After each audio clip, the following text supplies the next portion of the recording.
Eno ye program yo ensulo ey'enkya wano ku 3 ABN TV. Yiga okutandika olunaku ne Katonda. Nkulamusizaako omulabi waffe owa 3 ABN TV. Weebale kugyekuumirako, weebale kugiraba.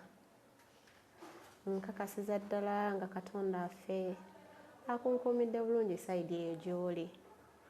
Weewaawo mmanyi nga wayinza okubaamu ebisoomooza mu bulamu bwo.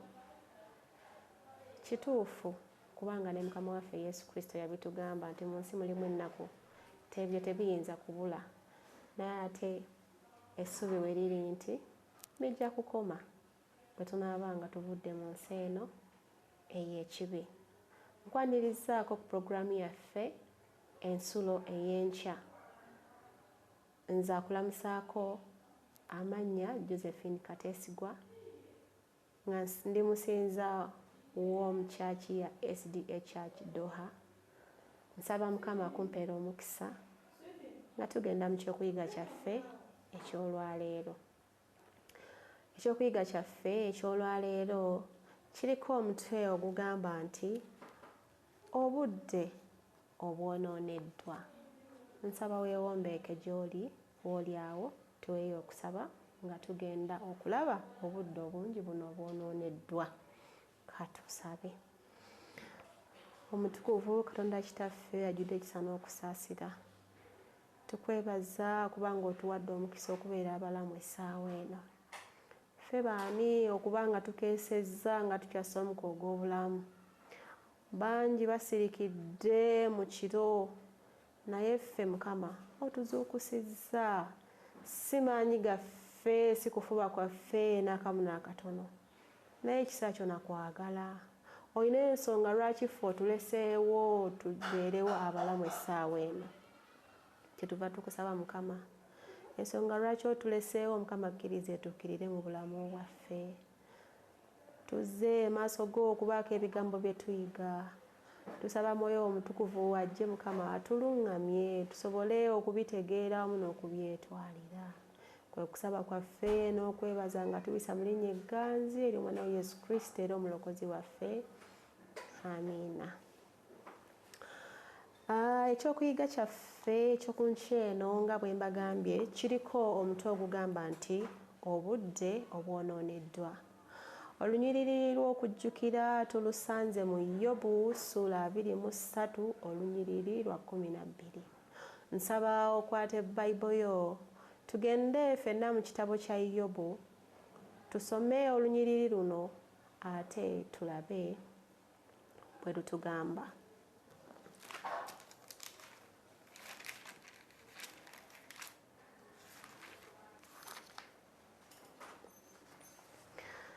Agambye bw'ati: siddanga nnyuma okuva mu kiragiro eky'emimwa gye, n'atereka ebigambo eby'akamwa ke okusinga emmere yange eŋŋwanira. Olunyiriri luno bw'olusomanga ggwe, kiki kye weetwaliramu oba kiki ky'otegera okuyita mu lunyiriri luno? Olunyiriri luno lutukubiriza okunywerera ku kigambo kya Katonda. Simanyi oba naawe gy'oli eyo ekigambo kya Katonda okinywereddeko nga bwe kigamba, oba bwe kigamba gwe okola vice versa, oba bwe kigamba okola nga bwe kigamba. Nsaba Mukama Katonda akumpeere omukisa. Nsaba tugende mu maaso tulabe omuwandiisi ki ky'atugamba okuyita mu kyokuyiga eky'olwaleero. Omuwandiisi atandika agamba bw'ati nti omu ku bakazannyirizi omwatiikirivu mu kisaawe kya Katemba eyaliwo mu myaka gya 1970 yali Dawudi Kasiddi, omwana ow'omuzannyi Kasiddi. Yalabikira mu katambi kadde Partridge family akafulumira ku TV wakati w'emyaka 1970 ne 1974. Kasidi yafuuka ekisinzibwa mu bavubuka abatiini era n'atunda nnyo mu ndaga z'emizannyo mu bantu abalabi nga bangi ddala okukyamuukirira okungi ko n'okukaaba ennyo ebyali mu bantu ebyaddirira okukyala kwe mu Australia mu 1974 kwaleetera abakulu mu ggwanga okuwaliriza okumugoba mu ggwanga kw'ossa n'omuwala ow'emyaka 14 egy'obukulu eyafiirwa obulamu bwe mu kasambatuko akaali mu konsadi ya David Kasidi eyali e London omwaka gwe gumu. Omuwandiisi agenda mu maaso n'agamba ekibiina ky'abalabi ba Kasidi kyagejja ne kisinga ekya Elvis oba Beads kyokka wadde nga yayatiikirira nnyo okusoomooza kwe yasisinkana ng'omuntu kwamuzitoowerera. Tulaba nti newankubadde osobola okuba ng'oli wa bitiibwa oba ng'olinakyo oli serebu oli wakabi mu nsi muno naye ate ko okusoomoozebwa oba challenges oba ebizibu byo tebimanya bitiibwa byo tebimanya level kooli. Kale omuwandiisi atulaga nti newankubadde omwami ono yali munene nnyo era ng'alina ekibiina ekimusinza ekimufukaamirira ekimukaabira kugamba abamwegomba olw'ekyo kyali olw'obwatiikirivu bwe yalina olw'ebyo yali akola ebisanyusa abantu naye tulaba nti okusoomoozebwa oba challenges naye tezaamubuka naye yalina okusoomooza nga ye mu bulamu bwe obwa serebu bwe yalimu. Njagala tweyongere mu maaso tulabe abaffe omugagga ono oba serebu ono kusoomoozebwa ki kwe yafuna. Njagala onegatteko tugende mu maaso tusobole okulaba kazannyiriza ono kusoomoozebwa ki kwe yafuna era tukuyigamu ki nze naawe. Omuwandiisi ayongerayo n'agamba nti obudde obungi obwenkanaawo obwonooneddwa. Jjukira omutwe gw'ekyokuyiga kyaffe bugamba nti obudde bungi obwonooneddwa. Agamba nti teweetaaga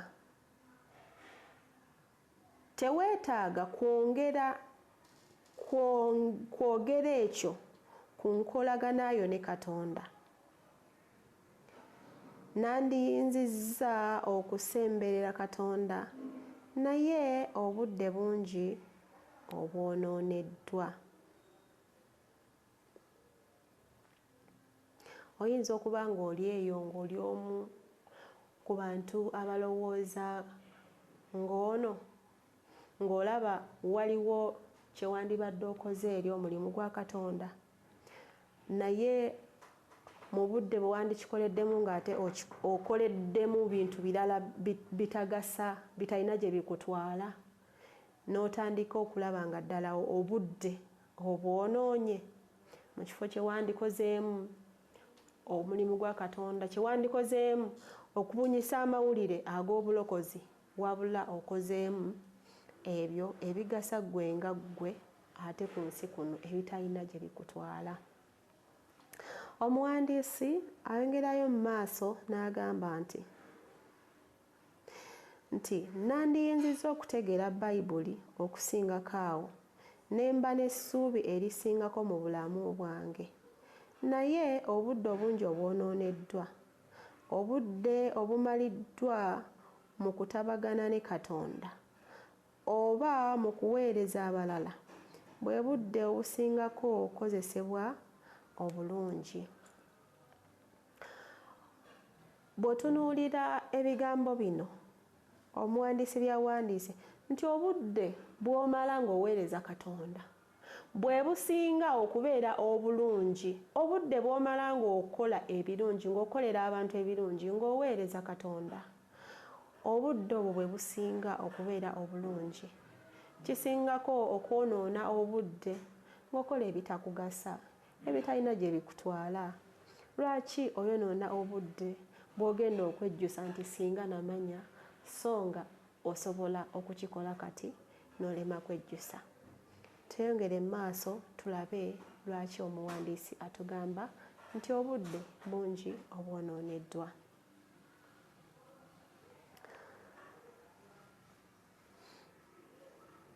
Omuwandiisi agamba nti obudde obumaliddwa weewaawo obudde obumaliddwa mu kutabagana ne Katonda oba okuweereza abalala bwe budde obusingako okukozesebwa obulungi. Buli muntu aweebwa essaawa 24 buli lunaku ezisobola okukozesebwa mu ngeri emu oba endala, zisobole okukozesebwa ku lw'obulungi oba zisobole okwonoonebwa mu buntu obutaliimu makulu. Mu ssaawa 24 z'olina mu lunaku, biki by'ozikoleddemu? Osobola okukyebuuza gwe omulabi wange, n'otuula n'ogamba nti obudde nga bwe bukedde kati, bwe ntandika okubala emu mpaka ku ssaawa 24 olunaku gye luzibira, puroguramu ki oba bw'obadde obala by'olina okukola otaddemu obudde obwa Katonda, otaddemu obudde obukola omulimu gwa Katonda, oba ojjukira bujjukizi nti leero nno nabadde nnina noga nti leero nno saasabye, nabadde ku bwangu nga nziruka, leero nno somye ku Bayibuli, leero sisomye ku kasisimuka, leero sisomye ku kitabo kyonna eky'omwoyo w'obunabbi, naye ng'essaawa 24 zigudde wansi ku ttaka naye nga tolina kyonna ky'okoleddemu kikwatagana nakwogera ne Katonda wo. Muwandiisi agambye nti mu ssaawa 24 osobola okuzikozesa obulungi ng'oyogera ne Katonda wo, oba okuzikozesa ng'okola ebitaliimu, ebyo ebibi ebitaliimu, kubanga ekyamazima bya butaliimu byonna by'okola omala buddewo, kubanga ne bw'onoobikola tebirina gye bikutwala. So kisingako mu ssaawa 24 n'ofissayo obudde obuweereza Katonda wo, kubanga kijja kukugasa nnyo.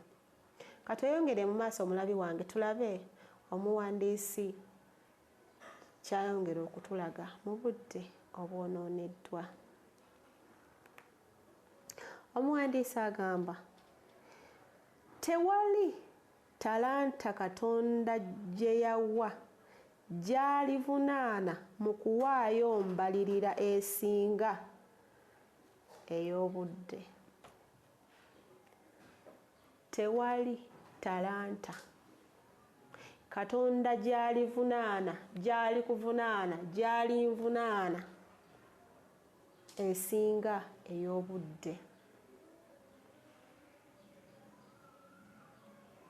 Tuula weebuuze, obudde Katonda bw'akuwadde ku nsi kuno obukozesezza otya? Obukozesezza okwegulira ebbanga ng'okola ebya Katonda, oba obukozesezza kwegulira bbanga lya ku nsi ng'okola ebyo ebikusanyusa gwe nga ggwe omuntu? Omuwandiisi by'ayise eby'obutaliimu. Kibuuzo ky'olina okwebuuza nga nange bwe nkyebuuza, kubanga tugenda kuwaayo embalirira yaabwo Katonda agenda kubuuza nti mu ssaawa 24 nze nakuwa wazikolamu ki? Wampaayo mmeka?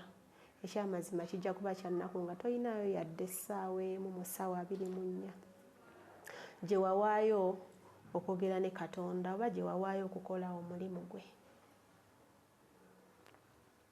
Tugende mu maaso. Essaala ezitasabiddwa eggulo teziyinza kusabibwa leero. Nti bwe wabaawo essaala gye wandibadde wasabye eggulo naye n'otogisaba, toyinza kugisaba leero, eba yayiseewo. N'olwekyo tukozese obudde bwaffe, tubukozese bulungi. Bw'oba ng'olina ky'olina okukola essaawa eno kikole, tolinda kubanga essaawa tedda mabega, tejja kukulinda. N'olwekyo obudde bwo bukozese bulungi.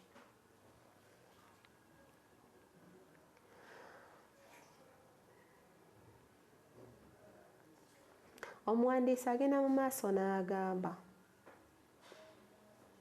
nti okulemererwa okutwala obudde okubaako n'ab'omu maka go kulimu obubi obuvaamu obw'olubeerera. Pawulo yawandiika nti kale mutunule nnyo bwe mutambulanga si ng'abatalina magezi naye ng'abalina amagezi, nga mweguliranga ebbanga kubanga ennaku zino mbi. Ekyo nno tukisanga mu Befeso ssula 5 lunyiriri 15. Osobola okukwata Bayibuli yo n'obikkulayo n'olaba ate n'osomayo nga bw'onoonya okutegeera ate nga bw'okozesa oba nga bw'okola ekyo ky'otegedde. Agamba tewali mwoyo gulitunuulira bulamu obwayita ne gwejjusa nti obudde bungi obwonooneddwa mu kubeeranga awamu ne Katonda ow'omu ggulu. Tewali wagenda kubeera kwejjusa mu budde bwe wamala ng'oweereza Katonda, ekyo tekiriiyo. Obudde bw'omala ng'oweereza Katonda butwale nga bwa muwendo era nga bwa mugaso nnyo gy'oli, kubanga weegulira bbanga lyo mu ggulu. Bino ebitumalamu eby'oku nsi nga bye tuwa obudde obungi obusinga, Pawulo abiyita bya butaliimu kubanga tebirina gye bitutwala. Tebirina gye bitutwala.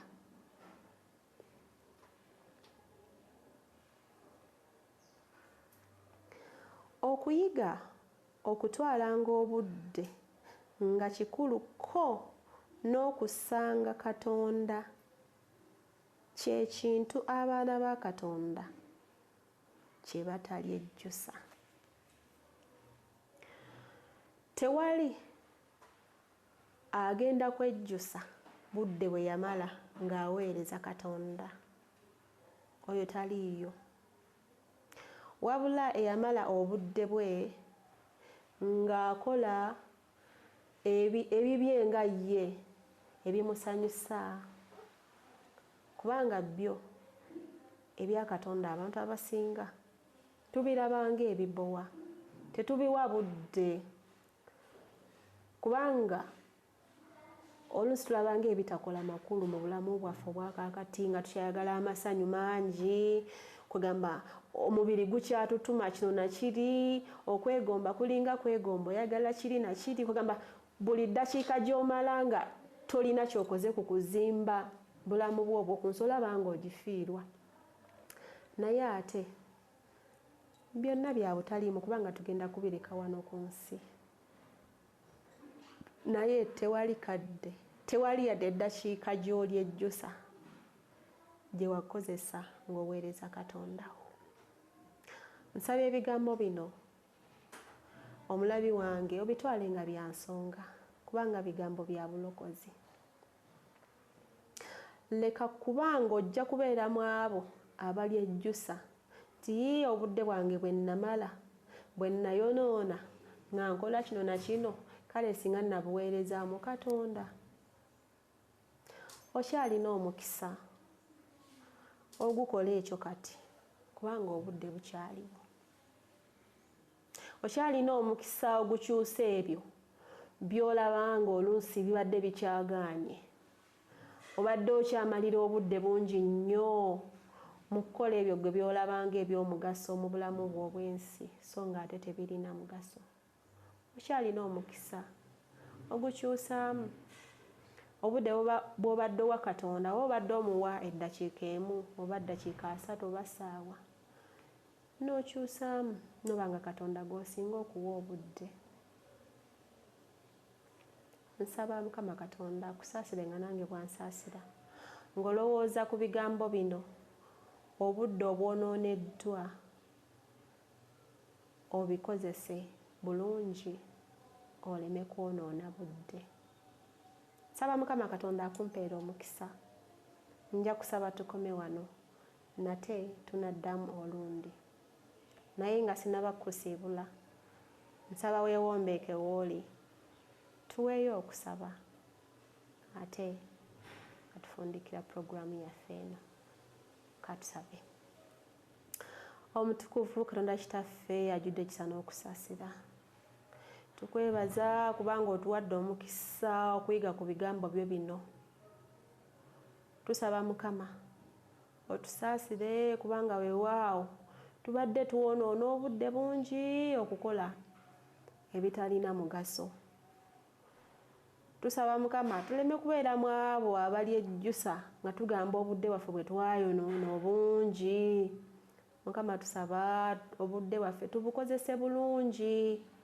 Essaawa 24 eziri mu lunaku Mukama katuzikozese bulungi. Obudde obwonooneddwa mu kukola ebyaffe ebitatugasa ebitalina gye bitutwala Mukama tusaasire. Naye okuva na kaakati nga tukitegedde Mukama tetulina kwonoona budde kukola bitalina gye bitugasa. Tuyigirize Mukama okubala obudde.